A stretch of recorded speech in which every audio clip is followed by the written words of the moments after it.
MLD குடும்பத்தார் உங்கள் ஒவ்வொருவரும் இயேசுவின் நாமத்தில் உங்களை நான் வரவேற்கிறேன். நேரலையிலே உலகெங்கும் இந்த ஆராதனையிலே பங்கெடுத்திருக்கிறேன், இதை பார்த்து கொண்டிருக்கிறேன் உங்கள் ஒவ்வொருவரையும் இயேசுவின் நாமத்தினால் உங்களை நாங்கள் வாழ்த்துகிறோம்.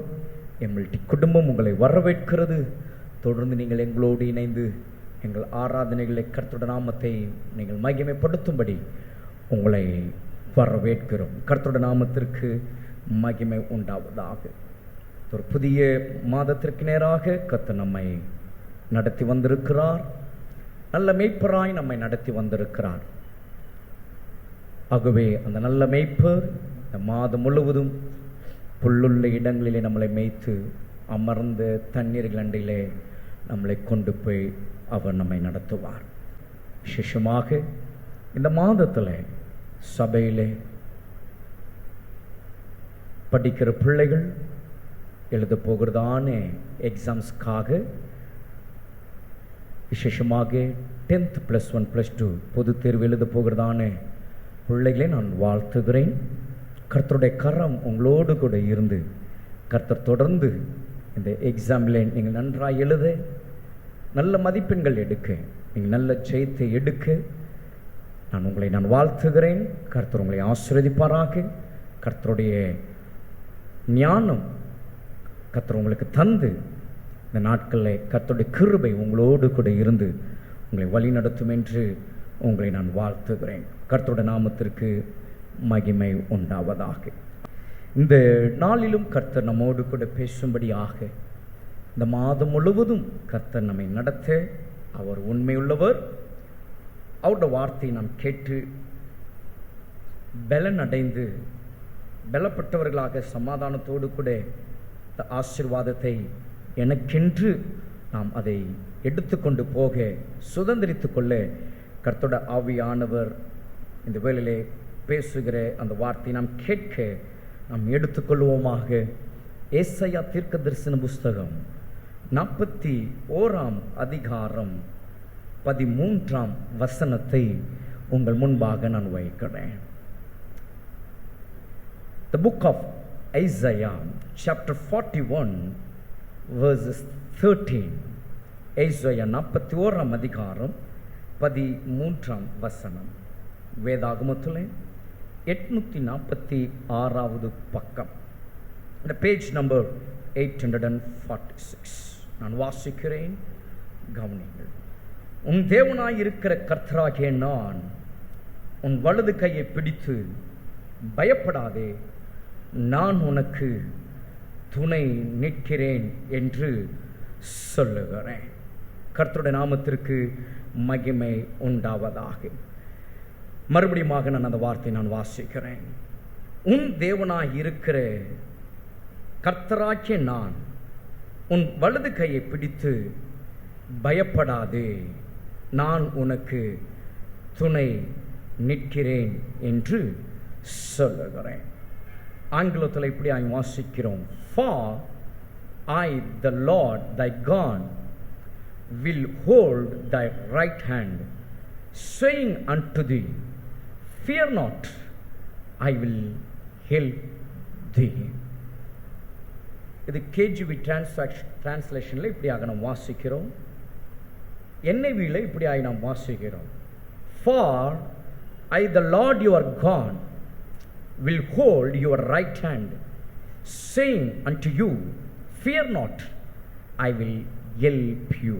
கர்த்தருடைய நாமத்திற்கு மகிமை உண்டாவதாக.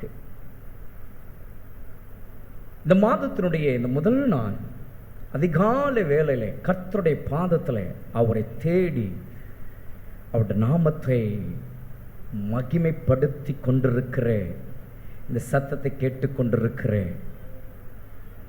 உங்களை பார்த்து கர்த்தர் சொன்ன வார்த்தை இப்பொழுது நாம் வாசிக்க கேட்டோம். அந்த வார்த்தையை நாம் இப்படியாய் நம்ம பார்க்கிறோம். உன் தேவனாய் இருக்கிற கர்த்தராகிய நான், அவரே சொல்லுகிறார். அவரே சொன்னதாக இந்த இடத்துல வசனம் தெளிவாய் நமக்கு காண்பிக்கிறது. உன் தேவனாகிய கர்த்தர், not for other God. Here the Bible says, your God, உன் தேவன், உன் தேவனாயிருக்கிற கர்த்தராகிய நான் உன் வலது கையை பிடித்து.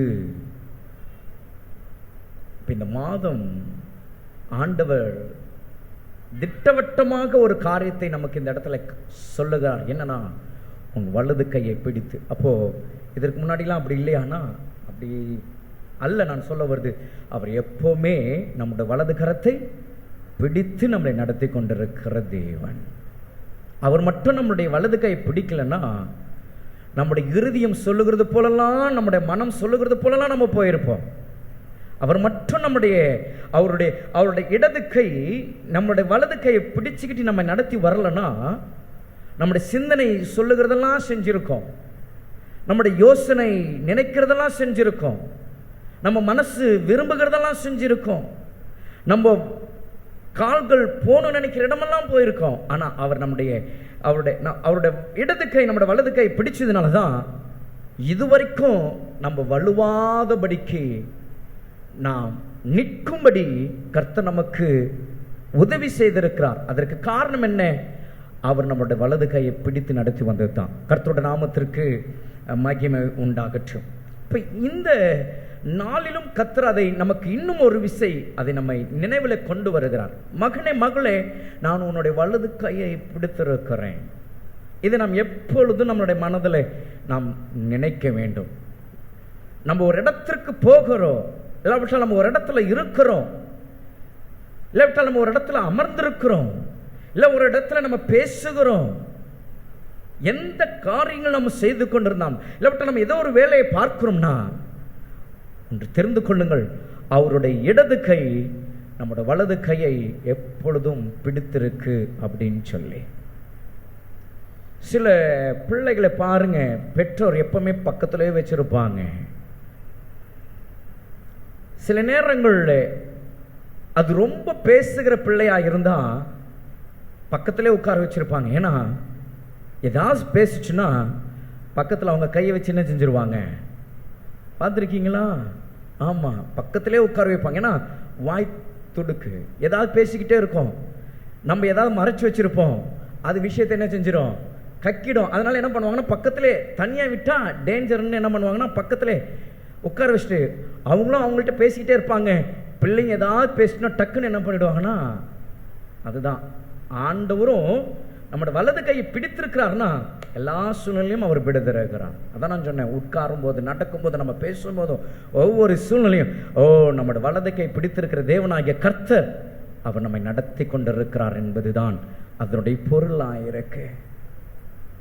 சில பிள்ளைங்களை பார்த்தீங்கன்னா ரொம்ப சேட்டை பண்ணும், எதையாவது நோண்டிக்கிட்டு இருக்கோம், ஏதாவது செஞ்சுக்கிட்டு இருக்கோம், பக்கத்திலே உட்கார வச்சுட்டு கிள்ளிக்கிட்டே இருப்பாங்க, இல்லாட்டி தட்டிக்கிட்டே இருப்பாங்க, இல்லாட்டி பார்வையிலேயே. இது எதை நமக்கு காட்டுகிற அனுபவம்? அது போலதான் நம்முடைய தேவனாகிய கர்த்தரும் அவருடைய பிள்ளைகளாகிய நம்மை அவருடைய வலதுகரம் பிடித்திருக்கிறது. பிரியமானவர்களே, கர்த்தருடைய நாமத்திற்கு மகிமை உண்டாகட்டும். இப்போ இந்த இடத்துல கர்த்தர் சொல்லுகிறார், பயப்படாது. இப்போ இந்த காலவெல்ல நாம் எந்த காரியத்தை குறித்து நாம் பயத்தோடு இந்த இடத்துல நாம் வந்திருப்போம், ஆனால் நமக்குள்ளாக பயம் வேண்டாம். சிலர் இருப்பாங்க, அவங்களுக்கு எதுவுமே நடக்காது, ஆனால் நடக்கிறது போல பயந்துகிட்டு இருப்பாங்க. அப்படி ஒன்று அவங்களுக்கு சம்பவிக்கே இருக்காது, ஆனால் அவங்களா தங்களுடைய நினைவுகளை கொண்டு வந்து சம்பவிச்சிரும் அப்படின்னு சொல்லி பயப்படுறவங்களும் இருப்பாங்க. சிலருடைய வாழ்க்கையில் நடக்கிற காரியம் அவங்களுக்கு கண்ணுக்கு நல்லா தெரியும், அது வாழ்க்கையில பாதிச்சிடக்கூடாதுன்னு பயப்படுகிறவர்களும் இருக்கிறாங்க. இப்போ பயம் பல சூழ்நிலையும் மனிதனை தாக்கி கொண்டு இருக்கிறது.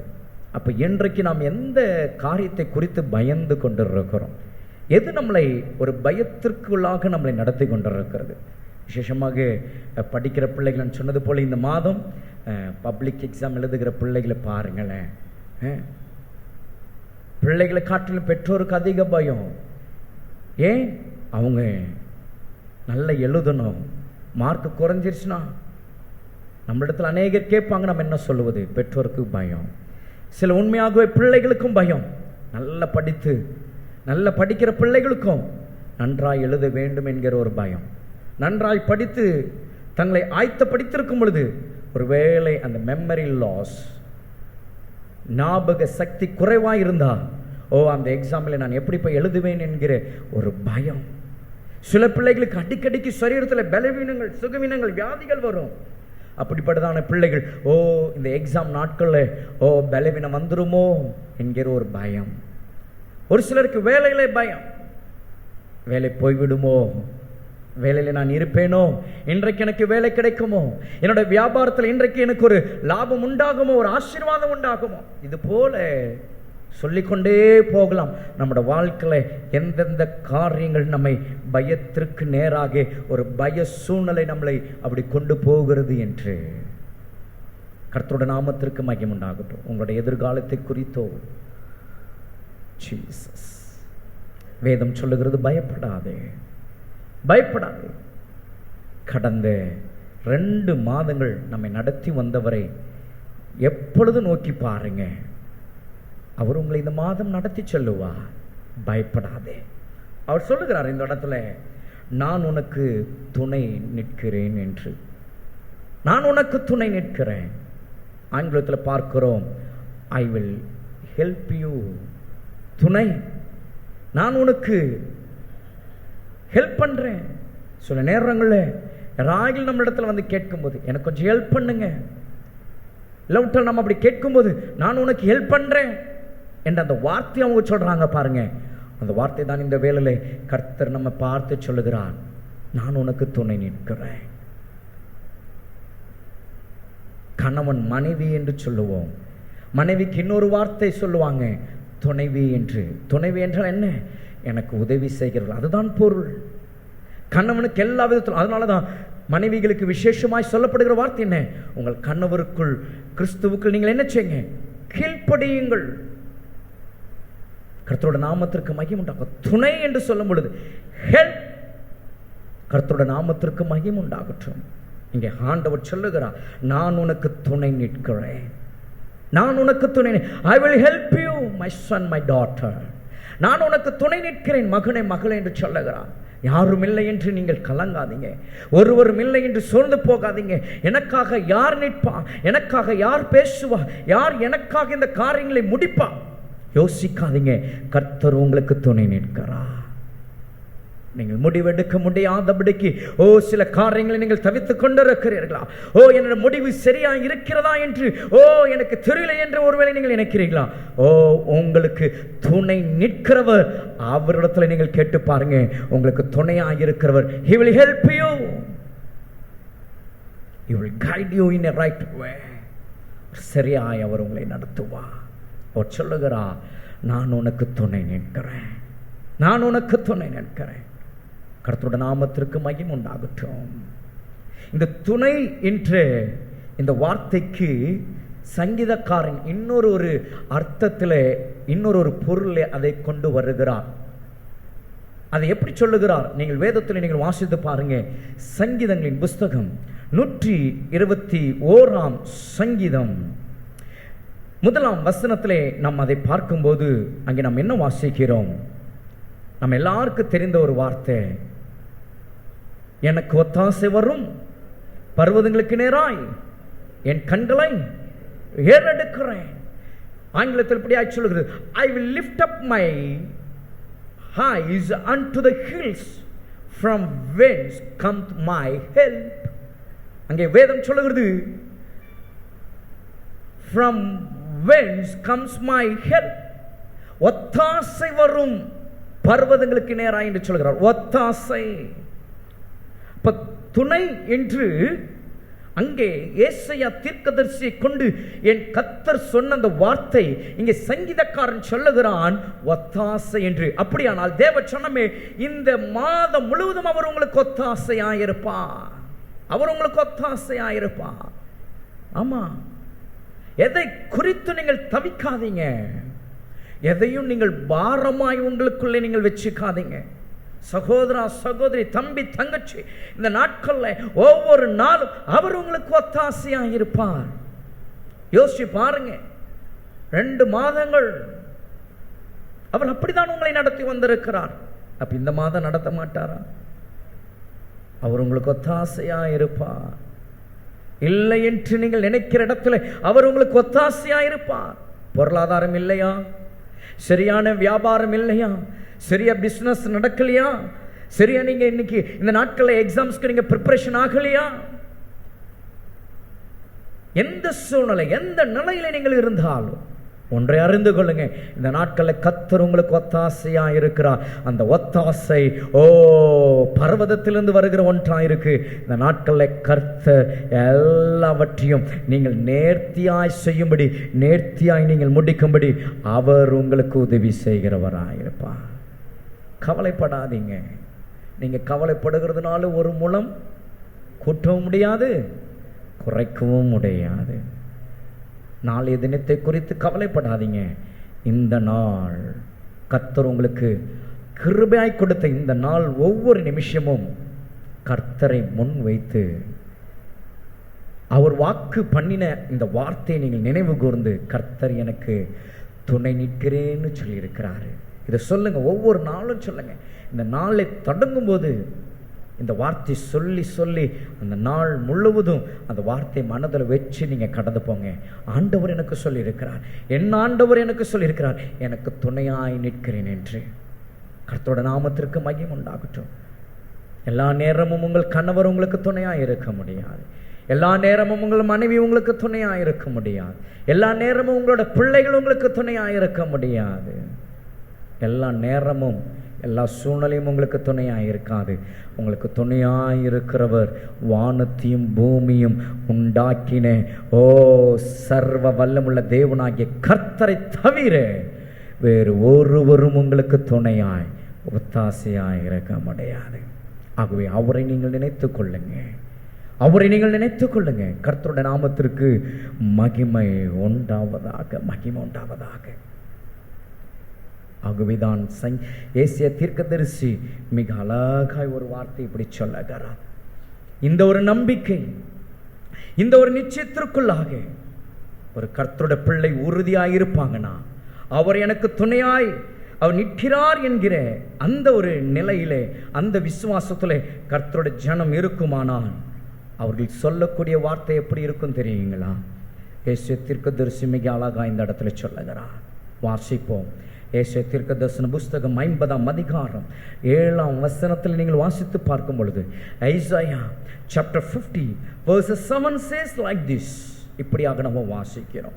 857வது பக்கத்தில் உள்ள அந்த வார்த்தையை நாம் கவனிப்போமாக. கர்த்தராகிய ஆண்டவர் எனக்கு துணை செய்கிறார். அந்த இடத்துல ஆண்டவர் சொன்ன அந்த வார்த்தை இந்த இடத்துல ஏசாயா கொண்டு வருகிறார். அங்கே ஆண்டவர் சொன்னுகிறார், மகனே மகளை நான் உனக்கு துணை நிற்கிறேன் என்று சொன்னதை இந்த இடத்துல எப்படி ஒரு ஸ்ட்ராங்கா இந்த இடத்துல ஒரு அறிக்கை எடுக்கிறார் பாருங்க. அனௌன்ஸ் பண்றார். Right word, announce. அவர் சொல்லுகிறார், கர்த்தராகிய ஆண்டவர் எனக்கு துணை செய்கிறார், ஆகையால் நான் வெட்கப்படேன், நான் வெட்கப்பட்டு போவதில்லை என்று அறிந்திருக்கிறேன், ஆதலால் என் முகத்தை கற்பாறையை போலாக்கினேன். கர்த்தருடைய நாமத்திற்கு மகிமை உண்டாகட்டும். இன்றைக்கு உங்களுடைய வீட்டிற்கு போங்க, உங்கள் குடும்பத்தில் இருக்கிற உங்களோட பிள்ளைகளை பார்த்து கையை பிடிச்சு இந்த வார்த்தை சொல்லுங்க. 41ஆம் அதிகாரத்தினுடைய அந்த 13ஆம் வசனத்தை சொல்லுங்க. உன் தேவனாய் இருக்கிற கர்த்தர் சொல்லுகிறார் சொல்லி உங்களுடைய குடும்பத்தில் இருக்கிற ஒவ்வொருவரையும் பார்த்து, கணவன் பிள்ளைகள் அத்தனை பேரையும் கையை பிடிச்சி இதை சொல்லிட்டு உங்களோட வேலையை ஆரம்பிங்க. இன்றைக்கு இதுதான் ஆண்டவர் உனக்கு கொடுத்திருக்கிற வார்த்தை அப்படின்னு சொல்லி இந்த நாள் இந்த மாதத்தை தொடங்குங்க. சொல்லுங்க, உன் தேவனாகிய இருக்கிற கர்த்தர் சொல்றாருப்பா, நீ பயப்படாதே. நீ எந்த காரியத்தை குறித்து நீங்க பயந்து இருந்தாலும் நீ பயப்படாதே. ஆண்டவர் சொல்றாரு, அவர் உனக்கு துணை நிற்கிறாரா, அவர் உனக்கு துணை நிற்கிறாரா. ஆகவே நீ தைரியமாயிரு அப்படின்னு சொல்லி உங்களுடைய குடும்பத்தில் உள்ள உங்களுடைய கையை பிடிச்சு சொல்லுங்க. அது சொல்லிட்டு நீ சொல்லணும், இந்த மாதிரி இப்படி நீ சொல்லணும்னு சொல்லி இந்த வார்த்தையை நீங்க எடுத்து காட்டுங்க. ஏசாயா 50:7 நீங்கள் அவங்களுக்கு எடுத்து காட்டுங்க. நீ இப்படி சொல்லணும், கர்த்தர் எனக்கு துணை செய்கிறார், நான் வெட்கப்படேன், நான் வெட்கப்பட்டு போவதில்லை என்று அறிந்திருக்கிறேன் நீ சொல்லணும். இப்படி உங்கள் குடும்பத்தில் உள்ளவர்களை நீங்க இன்றைக்கு சொல்லி அவங்களை நடத்துங்க. இந்த மாதத்தை தொடங்குங்க. கர்த்தர் நடத்துகிறதை நீங்க பார்ப்பீங்க. ஹல்லேலூயா, ஹல்லேலூயா, கர்த்தருடைய நாமத்திற்கு மகிமை உண்டாகட்டும். கர்த்தர் உங்களை ஆசீர்வதிப்பாருங்க. கர்த்தர் உங்களை ஆசீர்வதிக்கவே அவர் விரும்புகிறார். அவர் உங்கள் மேல் தன் பிரியத்தை அவர் வைத்திருக்கிறார். அவர் உங்களுக்கு துணை நிற்கிறார். யார் நிற்கிறாங்களோ இல்லையோ, கர்த்தர் உங்களுக்கு துணை நிற்கிறார். நீங்கள் நம்பினவர்கள் உங்களுக்கு துணை நிற்காமல் போகலாம். நீங்கள் நேசித்தவர்கள் உங்களுக்கு துணை நிற்காமல் போகலாம். நீங்கள் எதிர்பார்த்தவர்கள் உங்களுக்கு துணை நிற்காமல் போகலாம். ஆனால் வேதம் சொல்லுகிறது, கர்த்தர் சொல்லுகிறார், உன் தேவனாகிய கர்த்தர் சொல்லுகிறார், அவர் உங்களுக்கு துணை நிற்கிறேன் என்று. இதை விசுவாசிங்க. அதிசயங்களை நீங்கள் காண்பீர்கள். அற்புதங்களை நீங்கள் பார்ப்பீங்க. அடையாளங்களை கர்த்தர் உங்களுக்கு செய்வார். இந்த தேவன் என்றென்றும் உள்ள சதா காலங்களிலும் ஆமாம் உங்கள் தேவன், நம்முடைய தேவன். வேதம் சொல்லுகிறது, மரண பரியந்தும் அவர் நம்மை நடத்துவார். மரண பரியந்தும் நம்மளை நடத்துகிற தேவன் இன்றைக்கு இந்த வார்த்தையை கொடுத்து நம்மளை இந்த மாதம் முழுவதும் நடத்த மாட்டாரா? அவர் நடத்துவார். எத்தனை பேர் விசுவாசிக்கிறீங்க? ஆமென். ஆமாம், அவர் சொல்லிட்டாருங்க, மரண பரியந்தும் நடத்துவார்னு. டில் டெத், டில் டெத் நம்மை நடத்துகிற தேவனுக்கு இந்த மாதம் ஒன்றும் அவருக்கு பெரிய விஷயமே இல்லை. அதனால தான் அவர் பேசிக்கிட்டு இருக்கிறாரு, நான் உனக்கு துணை நிற்கிறேன் என்று. நான் உனக்கு துணை நிற்கிறேன். இந்த வார்த்தை எடுத்துக்கொண்டு போங்க. சமாதானத்தோடு கூட போங்க. ஆசீர்வாதத்தோடு கூட கடந்து போங்க. இந்த மாதம் முழுவதும் என் தேவனாகிய கர்த்தர் உங்களை நடத்துவா. இந்த வார்த்தையை கேட்டுக்கொண்டிருக்கிற தேவனுடைய சனமே, நீங்கள் எந்த இடத்தின் எந்த பகுதியில் இந்த வார்த்தை நீங்கள் கேட்டுக்கொண்டு இருந்தாலும், என் தேவனாகிய கர்த்தர், உங்கள் தேவனாகிய கர்த்தர் உங்களோடு கூட பேசின வார்த்தையின்படி அவர் உங்களுக்கு துணை நிற்கிறார். உங்களுடைய கலக்கங்களை அவர் பார்க்கிறார். உங்களுடைய கண்ணீரை அவர் பார்க்கிறார். உங்களுடைய தனிமையை அவர் பார்க்கிறார். உங்களோட வெட்கத்தை அவர் பார்க்கிறார். உங்களோட சோர்வை அவர் பார்க்கிறார். உங்களோட பலவீனங்களை பார்க்கிறார். இந்த வேளையிலே உன் தேவனாகிய கர்த்தர் உங்களை அவர் பலப்படுத்தி கொண்டிருக்கிறார். எழும்புங்க. அவர் உங்களுக்கு துணை நிற்கிறார். அவர் உங்களை ஆசீர்வதிப்பார். நாம் யாவரும் இருக்கிற இடத்துல எழுந்து நிற்போமா? ஓ தேவனுடைய சனமே, ஓ உங்கள் தேவனாகிய கர்த்தர் உங்களுக்கு அவர் துணை செய்கிறார். அவர் உங்களுக்கு ஒத்தாசையாக இருக்கிறார். அவர் உங்களுக்கு ஒத்தாசையாக அனுப்புவார். நாம் செய்ய வேண்டியது ஒன்றே ஒன்று தான். அவர் உங்களுக்கு துணை செய்வேன் என்று சொன்னவரை மறக்காம, அவரை மறந்துடாம ஒவ்வொரு நாளும் நினைச்சு பாருங்க. அவரை ஒவ்வொரு நாளும் நினைச்சு பாருங்க. கஷ்டம் வந்தால் மாத்திரம், பிரச்சனை வந்தால் மாத்திரம், போராட்டம் வந்தால் மாத்திரம், அவமானம் வந்தால் மாத்திரம் அவரை நினைக்காதீங்க. அதற்கு அவர் தேவன் அல்ல. அவர் நம்மளுடைய தேவன். எல்லா சூழ்நிலையிலும் எல்லா காலத்திலும் அவர் நம்மளுடைய தேவன். உங்கள் வாழ்க்கையில அவரை நினைத்து கொள்ளுங்க. அவர் உங்களுக்கு துணையாய் நிற்கிறார். அவர் உங்களுக்கு துணையாய் நிற்கிறார். He will help you. He will help you. அவர் சொல்லுகிறார், I will help you my son. அவர் சொல்லுகிறார், I will help you my daughter in every situation. In every situation, in every circumstances, I am with you. Do not fear. Do not fear. I will help you. பயப்படாதே, நீ பயப்படாதே. மகனே மகளே, நீ கலங்காதே. கர்த்தர் உனக்கு துணை நிற்கிறார். அவரை முன்ன வைத்து உங்களுடைய காரியங்களை தொடங்குங்க. விசேஷமாக எக்ஸாம் எழுத போகிறதான பிள்ளைங்க, உங்களுக்கு நான் சொல்கிறேன், ஒவ்வொரு நாளும் ஏசப்பாவை முன்ன வச்சு அவர் எனக்கு துணை நிற்கிறார், அவர் எனக்கு துணையாக இருக்கிறார்னு எக்ஸாமுக்கு போங்க. சிறப்பாக எழுதுவீங்க. கர்த்தர் உங்களுக்கு உதவி செய்வார். வேலைக்கு போகிறவங்க, நீங்கள் வேலைக்கு கிளம்பும் போது சொல்லிட்டு கிளம்புங்க, ஆண்டவர் எனக்கு துணையாக நிற்கிறார். என்னோடய வேலை இன்றைக்கு சமாதானமாக இருக்கும் அப்படின்னு சொல்லிட்டு போங்க. அன்றைக்கு அந்த வேலை உங்களுக்கு சந்தோஷமாக செஞ்சு முடித்து சமாதானத்தோடு திரும்புவீங்க. வீட்டில் இருக்கிறவங்க சொல்லுங்க, கர்த்தர் எனக்கு துணையாக இருக்கிறார் என்று. அவர் உங்களை பாதுகாத்து நீங்கள் செய்கிற எல்லா காரியங்களிலும் அதை செய்து முடிக்கக்கூடியதான எல்லா அனுக்கிரகத்தையும் அவர் உங்களுக்கு இப்படி தான் உங்கள் ஒவ்வொருடைய வாழ்க்கையிலும் கர்த்தர் இந்த மாதம் முழுவதும் உங்களுடைய பொருளாதாரத்திலும் உங்களுடைய எல்லாவற்றிலும் சுகத்திலும் ஆரோக்கியத்திலும் நன்மையிலும் என் தேவனாகிய கர்த்தர் உங்களுக்கு துணை நின்று அவர் உங்களை நடத்தி செல்வாராக. இந்த வார்த்தை விசுவாசிக்கிறவர்கள், இந்த வார்த்தையின் மேல் தங்களுடைய நம்பிக்கை வைத்திருக்கிறவர்கள், இந்த வார்த்தையின்படி கர்த்தர் என்னை நடத்துவா, என் குடும்பத்தை நடத்துவார், என் வேலையில என்னை நடத்துவார், என்னுடைய பொருளாதாரத்தை அவர் நடத்துவார் ஓ என்று சொல்லுகிறவங்க எல்லாம் நம்முடைய கரங்களை தட்டி நம்முடைய ராஜாவுக்கு மனதார ஒரு நன்றி சொல்லுங்க. அவர் எல்லாவற்றையும் பார்த்து கொள்ளுவார். உங்களுக்கு அருகிலே துணையாய் நிற்கிறவர்.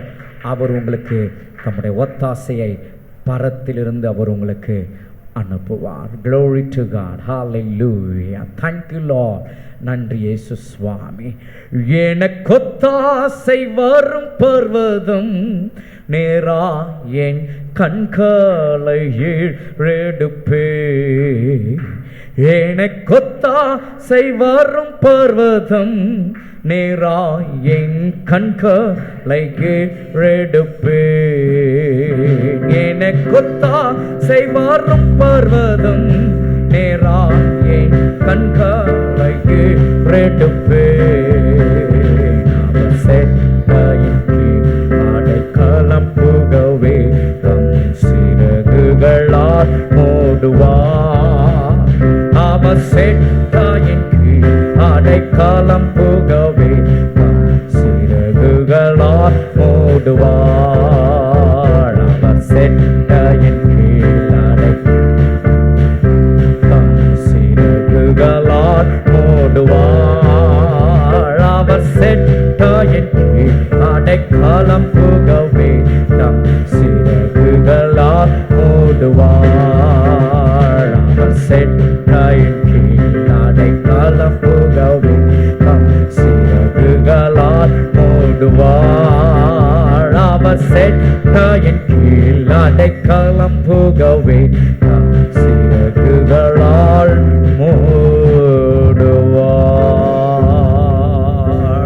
உங்களுக்கு துணையாய் நிற்கிறவர் தம்முடைய ஒத்தாசை பரத்திலிருந்து உங்களுக்கு அனுப்பி அவருடைய செட்டையின் மறைவிலே உங்களை வைத்து உன்னதமானவருடைய நிழலிலே இந்த மாதம் முழுவதும் உங்களையும் உங்கள் குடும்பத்தையும் கர்த்தர் நம் ஊழியங்களையும் கர்த்தர் நடத்தி செல்ல நல்லவராயிருக்கிறார். அந்த ஆசீர்வாதத்தோடு நீங்கள் சமாதானத்தோடு கூட புறப்பட்டு போங்க. கர்த்தர் உங்கள் அனைவரோடு கூட இருப்பாராக. பரலோக பிதாவே, இந்த மகிமையான இந்த ஆராதனைக்காக நாங்கள் நன்றி செலுத்துகிறோம். நம்முடைய சமூகத்தில் நாங்கள் கடந்து வந்து நீர் எங்களுக்கு செய்கிற எல்லாவற்றையும் நாங்கள் எண்ணி நினைத்து மனதார நாங்கள் உம்மை துதித்து உம்மை நாங்கள் பாடி கெம்பீரித்து மகிழ்ந்து ஆண்டவரே இந்த மாதத்தில் நம்முடைய சத்தத்தை நாங்கள் கேட்க கர்த்தர் எங்களுக்கு பாராட்டின உம்முடைய கிருபைகளுக்காக நாங்கள் நன்றியோடு உம்மை ஸ்தோத்திரிக்கிறோம். உம்முடைய பிரசன்னம் எங்கள் மத்தியிலே இருந்து எங்களை நடத்தினதற்காக ஸ்தோத்திரம். உங்களோட பிரசன்னத்தை நீர் எங்களுக்கு காண்பித்ததற்காக ஸ்தோத்திரம். உங்கள் பிரசன்னத்திற்குள்ளாக நாங்கள் வாஞ்சியாய் இந்த நேரம் இந்த ஆராதனையில் நீர் எங்களை நடத்தினதற்காக ஸ்தோத்திரம். கடந்து வந்த நம்முடைய பிள்ளைகள் ஒவ்வொருவரையும் சமாதானத்தோடு கூட நீர் அனுப்பும். நம்முடைய வார்த்தையின்படி நீர் அவர்களுக்கு துணையாய் நின்று இந்த மாதம் முழுவதும் நீர் அவருடைய குடும்பங்களை ஆசீர்வதியும், செழிப்பாய் மாற்றும், சமாதானத்திற்கு நேராக தம்முடைய பிள்ளைகளை நடத்துவீராக. எல்லாவற்றையும் உடைய கரத்தில் ஒப்பு கொடுக்கிறோம். இந்த மாதம் நடக்கிற எல்லா ஊழியங்களையும் ஆண்டவரே சபையின் ஆராதனைகளையும் உடைய கரத்தில் ஒப்பு கொடுக்கிறோம். கர்த்தர் நீர் ஒருவரே மகிமைப்படுவீராக. உம்முடைய கரத்திலே நாங்கள் ஒப்பு கொடுக்கிறோம். விசேஷமாக நாங்கள் யாவரும் ஒரு குடும்பமாய் சேர்ந்து நாங்கள் செபிக்கிறோம். எங்கள் சபையில் ஆண்டவரே எக்ஸாம் எழுத போகிறதான பிள்ளைகளுக்காக, ஆண்டவரே எங்களுக்கு அறிமுகமான பிள்ளைகளுக்காக, தமிழகம் எங்கும் எழுத போகிற எல்லா பிள்ளைகளுக்காக நாங்கள் செபிக்கிறோம்.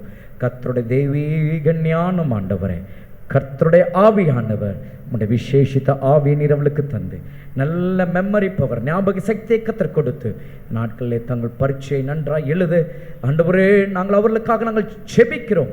அவர்களை நாங்கள் வாழ்த்தி நாங்கள் அனுப்புகிறோம். கர்த்தர் நீர் அவளுக்கு துணையாக இருப்பீராக. ஆசீர்வதியும் உங்களுடைய பிள்ளைகள் ஒவ்வொருவருடைய வாஞ்சைகள், விருப்பங்கள், எண்ணங்கள், ஏக்கங்கள் கர்த்தர் இந்த மாதத்தில் தம்முடைய பிள்ளைகளுக்கு நிறைவாய் சம்பூர்ணமாய் தந்து நீங்கள் அவர்களை ஆசீர்வதித்து நீர் நடத்துவீராக.